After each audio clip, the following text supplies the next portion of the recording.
Welcome to Seahawks Today by Chat Sports. I'm your host, Meghan Payton. Today is Overreaction Tuesday. We kind of take a peek at what the media fans have been saying, and you guys decide whether or not this is an overreaction or a proper reaction. All of this to come, but right now, please subscribe to this channel. We want to keep giving you guys free content and keep you updated throughout the whole season. Subscribe now if you want more content.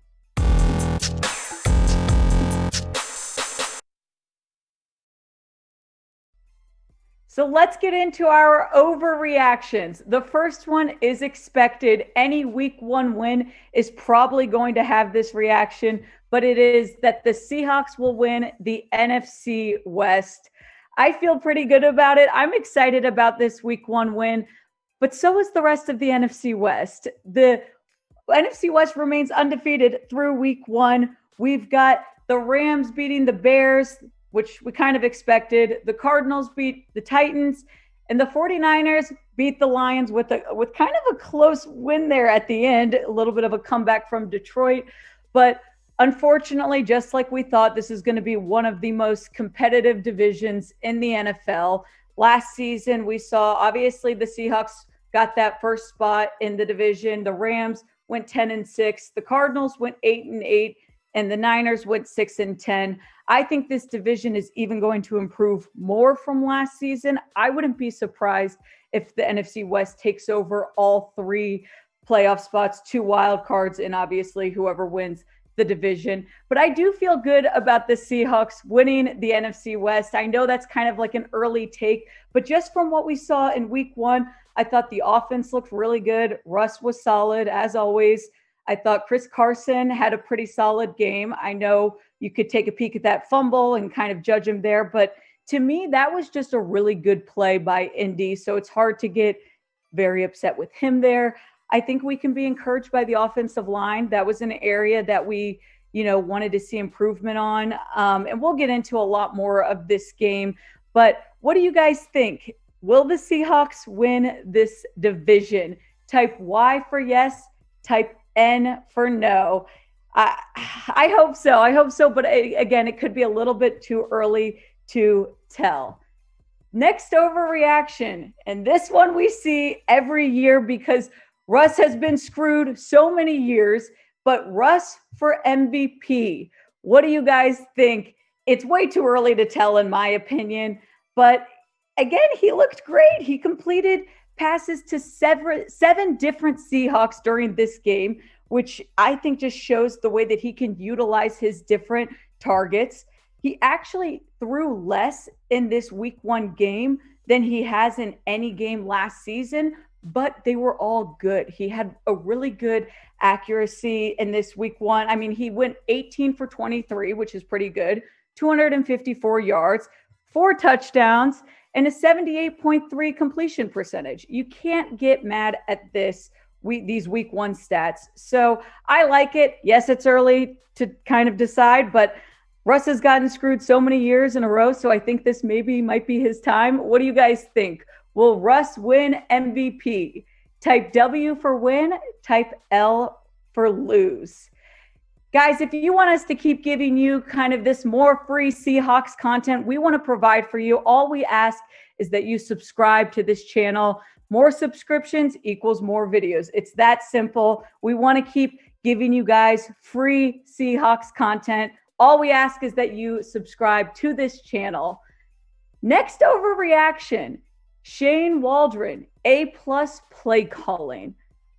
He is, I think, the talk of the town in Seattle. I saw one article say that Shane Waldron might want to run for mayor of Seattle because that's how good of a chance he has at being the most popular person in the city right now. And I think it's it is well deserved that a lot of people are talking about him.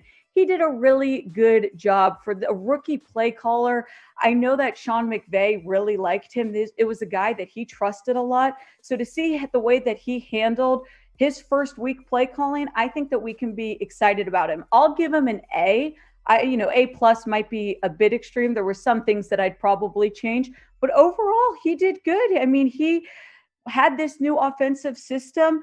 that was against one of the hardest defenses last year, the Colts being a really good defense. So overall, we can be excited from what we saw in Shane Waldron. But what do you guys think? Grade Shane Waldron's week 1 play calling. If you like it a lot, give it an A, kind of work down from there. I still stick with an A, and I think it's only going to improve as the season goes on. Now, the next overreaction, we've seen it leading up to the season, and of course, it even remains a reaction after week 1. It is Trey Flowers is a disaster. Now, guys, I know it's easy to hate on Trey Flowers. I get it. I've been there too, but I also kind of want to encourage him a little bit. He didn't have a really bad game. We didn't hear his name a lot, but that's also kind of a good thing for a cornerback. If you hear their name a lot in a negative way, that's also not good. Now, his coverage was solid, but he was kind of going up a little bit of an easier receiver unit in Indianapolis. It's going to be a lot more of a test when we get into some of those top receivers in the league. If he's going to take this starting position, he does need work, in my opinion. So I'm not saying that he's great. I'm not even saying to be super encouraged by him, but a disaster seems a bit strong. Predict the Seahawks 2021 record. We're going to kind of take a little bit of a break from Trey Flowers and just look overall. What do you guys think the Seahawks are going to do in 2021? Like I said, I think that they have a chance of winning the division. And so I think that, maybe 13 wins seems realistic. But again, we'll kind of be able to tell more as time goes on. For the last overreaction, we have Tyler Lockett is better than DK Metcalf. Come on, guys. I get it. He had this amazing 69-yard touchdown. It was insane. And yes, we can get very excited about it, but we can't just take huge plays like that and now make a overall case for the wide receivers as a whole. This is an overreaction. I stand by that. Yes, Tyler Lockett is amazing, but DK Metcalf is also. Can't you guys just be excited that there's 2 amazing wide receivers to choose from? Lockett had 100 yards, 4 receptions, 2 touchdowns. I mean, that is very impressive. With only 4 receptions to put up that many yards, to have 2 touchdowns, I'm excited about what we're seeing from Lockett. But we can't just get upset with DK. DK also had a great game. He had a touchdown. He had 60 yards, 4 receptions. They were utilizing a lot of people in this new kind of offensive system. So there's going to be times where one receiver has more receptions than the other. Like I said, though, this is a good problem to have. And overall, just a good win. 28-16. I don't care who you use. They're both good. Let's get excited about all of them. But maybe I'm underreacting. Do you guys have a preference? Who do you like more? Tyler Lockett or DK Metcalf? If you like DK, type 14. If you like Lockett, type 16.